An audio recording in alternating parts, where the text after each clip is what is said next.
Good evening and welcome to FDN News. I'm Kaylee Hendrickson. Our top story tonight, you may notice some construction around campus later this month. After searching for donors, President Emberton was able to lock down more than $250,000 for Huntington University's newest addition, a greenhouse. What started this initiative and what will the building offer?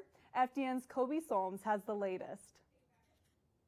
I'm standing here in the greenhouse of Data and Science Hall due to inclement weather outdoors.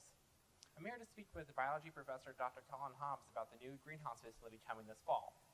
On March 29th, 2017, it was announced to the public that the Ware Plant Science Production Facility would be built this summer. The groundbreaking ceremony for this facility will take place on April 20th at 3:45 p.m. in the afternoon. Yeah, so if my memory is correct, I think we first began talking about this a little over a year ago, and Dr. Huntington was out looking for donors for the greenhouse, and she was able to find a couple of donors relatively quickly. So really in the last 6 months is when most of the progress has been made in putting things together, getting initial designs, things like that.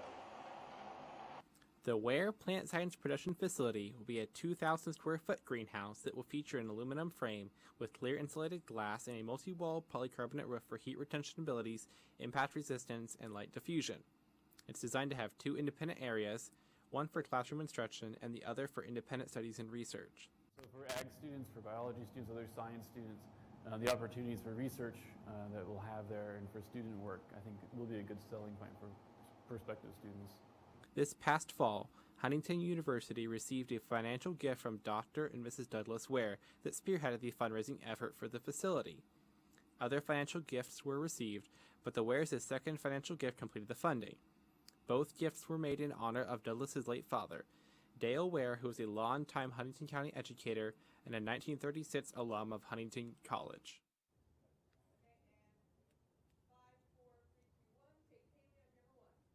What do you think about this investment? Do you plan on using the greenhouse? Let us know your thoughts on Twitter at FDN_news. If you are wanting to move into the Forester Village apartments next school year, you may be out of luck. It's a popular choice for off-campus housing, but next semester, fewer apartments will be available for traditional undergraduates.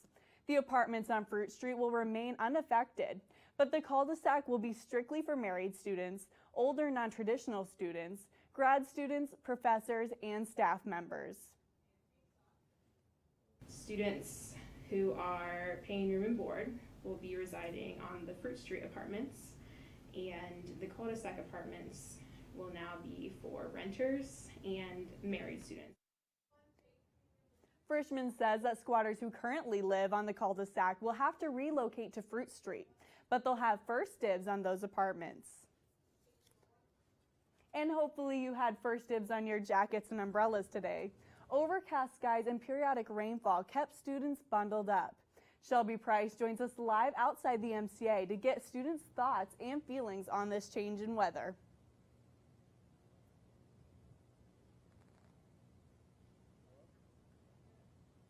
I'm standing live outside of the MCA in some of the worst weather we've had this week. It's April 6th, but it feels like February. We've had freezing cold rain and even snow this morning and horrible gusts of wind. I tried to walk outside and my umbrella didn't really agree with me, as you can see. The students have had a little bit of a mixed feeling about this weather, and I'm joined now by Emma Anderson to see how she feels. So Emma, tell me how you feel about this weather. It's really cold. It's kind of hard having 4 seasons in 1 week, you know, and it's a lot like Michigan's weather, very bipolar and annoying. And how have you felt walking to class the past couple mornings? Very cold because I don't check the weather in the morning, so I'm never dressed adequately for the weather.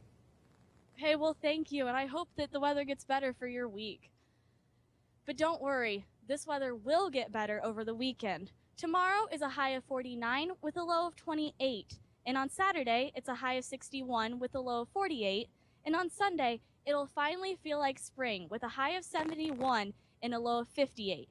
Don't forget to go out and enjoy this beautiful weather by participating in the Easter egg hunt at 2 o'clock on the quad, held by SAB. I hope that everybody has a beautiful weekend and a better day than today was. Live from outside of the MCA, Shelby Price, FDN News. Another thing you participate in is baseball by heading over to Forest Glen Park to watch some baseball action coming this weekend.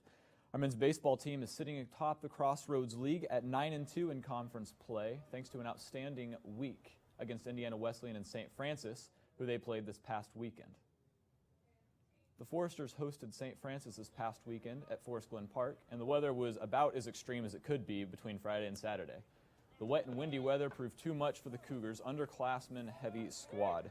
The wet and windy weather just proved too much for them. The Foresters are far and away the most powerful and most experienced offense in the Crossroads League this season, and St. Francis's freshman pitchers rotated through almost every single inning because they just were not able to keep up. It was like any moment they caught a break in the Foresters' batting order, another 2 or 3 runs would get in and score. With 12 total errors in the game, St. Francis dropped very quickly to the Foresters 14-6. The next day was about as nice of a spring day in the ballpark as anybody could ask for, on the other hand. The Cougars fought back into the second game of the series, making it a 4-3 win for the Foresters, but after that, the Cougars were too spent physically and mentally, and Huntington posted its 7th straight win and 4th game with over 10 runs. Pitching was spectacular on the weekend, as was batting. With under 10 errors on the weekend, Coach Mike Frame was certainly pleased about the way that his team finished out the weekend. Also, congratulations to our own Dalton Combs, my apologies, who is the Foresters' only, so far, Player of the Week for the Crossroads League play, led his baseball team to a 6-win, 0-loss spurt through this week. And also, the Foresters will play tomorrow at Bethel College. That'll actually be here, and that'll be at 5 o'clock p.m. Saturday, we'll be playing Bethel College at 1 p.m. and 3 p.m. Well, that's all we have for you in this week's installment of FDN News. Be sure you can check us out online at foresterdigital.net and tweet us your thoughts at FDN_news. Have a great night.